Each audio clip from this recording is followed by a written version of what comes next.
कुछ महीने पहले अमेरिका को जिस बात का डर था, आखिरकार भारत ने अमेरिका के उस डर को एकदम सही साबित किया। अमेरिका को लगा कि धमकी देकर भारत को रोका जा सकता है, लेकिन जो अमेरिका भारत को रोकने की कोशिश कर रहा है, उसी भारत ने अमेरिका को नेटो देशों में बहुत बड़ा झटका दे दिया। खबर कुछ ऐसी है कि पिछले ही दिनों भारत की जहाज निर्माता कंपनी GRSE को जर्मनी से लगभग $63 मिलियन में पूरे 4 जहाजों के निर्माण का अनुबंध हासिल हुआ, जिसमें 4 समुद्री मालवाहक जहाजों का निर्माण होगा। यह जहाज 17 मीटर चौड़े और 120 मीटर लंबे होंगे और यही अमेरिका का सबसे बड़ा डर भी है।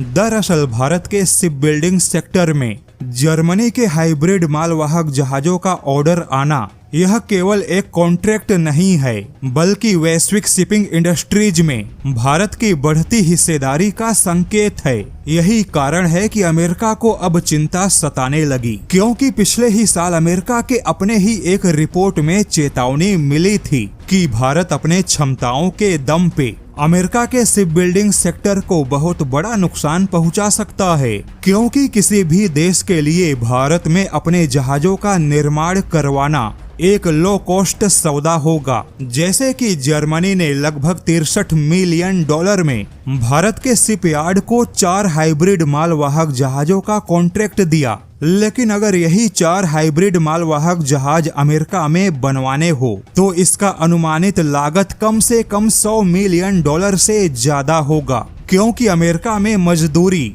स्टील की कीमत और कटिंग कॉस्ट के अलावा इलेक्ट्रॉनिक संसाधनों का इस्तेमाल करना और पर्यावरण अनुपालन की लागत भी बहुत ही ज्यादा है। भारत में स्किल्ड लेबर की लागत अमेरिका की तुलना में कई गुना कम है। अब भारत में इस प्रकार के जहाजों का निर्माण करवाना सस्ता और तकनीकी रूप से भरोसेमंद बन चुका है, जिससे कि अमेरिका के शिपिंग मार्केट के कम होने का खतरा है। और भारत में जहाजों का निर्माण करवाने वाले देश कोई और नहीं बल्कि खुद जर्मनी है, जो न केवल एक तकनीकी रूप से संपन्न देश है बल्कि नेटो का सदस्य भी है। और इसी जर्मनी को भारत में हाइब्रिड मालवाहक जहाजों के निर्माण का विकल्प सबसे अच्छा दिखाई दिया। बता दे कि भारत यहाँ रूस के मालवाहक जहाजों का भी बड़े पैमाने पे निर्माण कर रहा है। और जहाँ तक सवाल है जर्मनी का, तो यह जर्मनी भारत के लिए पनडुब्बियों का निर्माण करने वालों के लिस्ट में सबसे ऊपर है।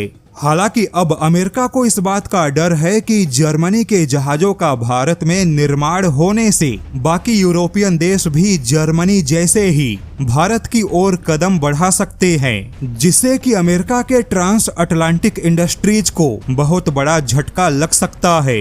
अभी तक ऐसे मालवाहक जहाजों के निर्माण में साउथ कोरिया, चीन, अमेरिका और जापान जैसे देशों का कब्जा था, लेकिन अब भारत भी एक मजबूत खिलाड़ी बनकर इन सभी देशों को कड़ी चुनौती देने के लिए तैयार है।